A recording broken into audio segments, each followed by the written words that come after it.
kerja dan kewajibanmu dalam tugas pelayananmu. Biarlah bekerja, jadikan dirimu suri dan teladan jemaatmu. Serahkan hidupmu, tunaikan tugasmu tanpa pamrih demi Tuhanmu. Tuhan Allah memberi berkat dan rahmat-Nya dalam seluruh pelayananmu. Dengan lemah lembut Tuhan memanggilmu, sambutlah dengan rasa syukur dan hayati seluruh tugas panggilanmu.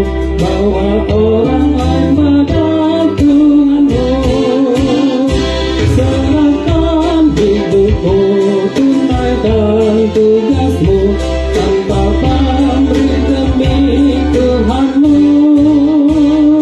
Tuhan Allah memberi berkat dan rahmat-Nya dalam seluruh pelayananmu.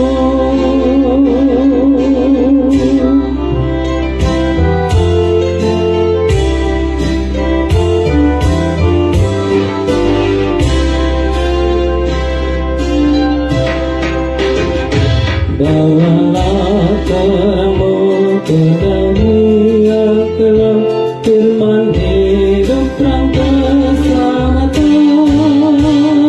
memberi pertolongan juga penghiburan bagi orang lapar dan sengsara.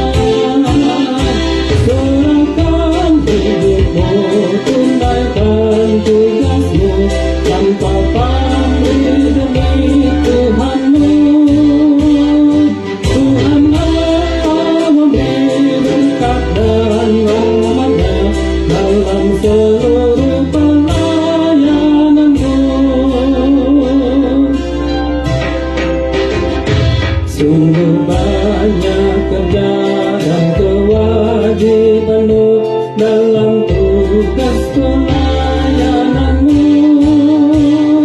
Biarlah bekerja, jadikan dirimu suri dan teladan jemaatmu. Serahkan hidupmu, tunaikan tugasmu tanpa pamrih demi Tuhanmu. Tuhan Allah memberi berkat dan rahmat-Nya dalam seluruh pelayananmu.